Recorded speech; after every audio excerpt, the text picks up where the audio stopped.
Hello, welcome back ulit sa ating YouTube channel. Ngayon, school update tayo sa school na nasa loob o pinatayo o nakatayo sa loob ng pabahay ng gobyerno dito sa Malainin, Bago na Cavite. So, yan yung update natin.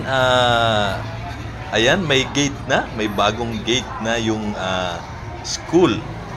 Siyempre, yan na yung building, gawa na. Sana itong after nitong pasukan ay mas marami pang estudyante ang ma-accommodate na ng school na to sa susunod na pasukan uli. So ayan yung gate, napakaganda na at maayos. So yung ano na lang ito, yung parang pader niya, yung gilid, yung pinakabakod.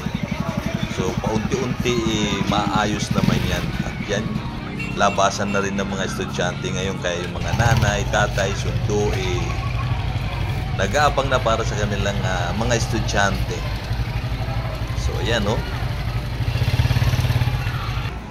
kapag nag-operate na talaga tong school na to ng buo, mas marami ng pamilya, mas marami ng estudyante ang hindi may hirapan pa na lumayo,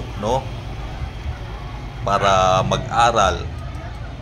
Mas magiging safe sila kasi hindi na nila kailangan bumiyahe, hindi na kailangan nila gumising pa ng madaling araw ng mas maaga dahil ang school na papasukan nila ay malayo sa bahay, sa mga kabahayan nila o dito sa pabahay na to. So ayan yung lugar.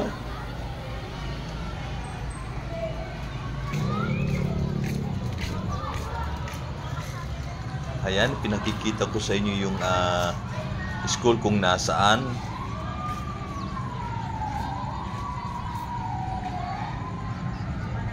Paunti-unti mas marami nang naitatayo na yung pangangailangan ng mga tao, ng mga estudyante. So ayan, meron na rin tayong simbahan na itinayo sa loob mismo ng pabahay. Meron rin na ring daycare at meron na rin ditong tawag dito, parang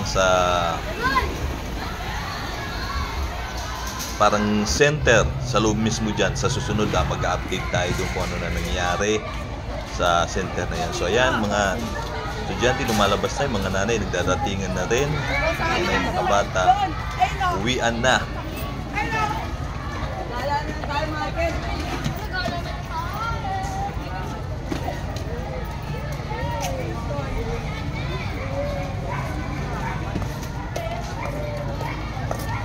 Usually ang nag-aaral ngayon dito, yung mga mga estudyante ay grade 6 at first year pa lang.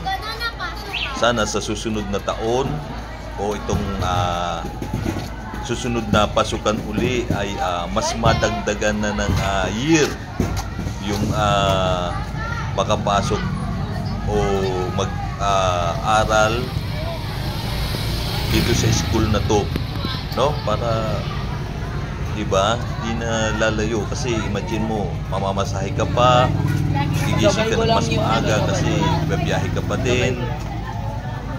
Tapos ang mabigat doon yung pamasahe kasi mga sabihin natin 25, so 50 balikan, siyempre magbabaon ka pa, mas 100 ang magiging baon mo araw-araw o mas sigit pa. Sa pamasahe pa lang, medyo malaki na. Siyempre, pagkain mo pa. At isa pa, mahirap din kasi malayo. Hindi ganun kano din para sa mga bata na bumiyahe ng malayo. Pero kung dito ka na lang mismo sa loob ng pabahay, masasabi natin safe ka na, nakatipid na yung magulang, na dapat papamasahin nila, may bibili na lang nila sa pangangailangan nila pang araw-araw. Katulad nung sa baon ng bata, bibili na lang nila, may dadagdag dun sa pambili ng pagkain ng estudyante.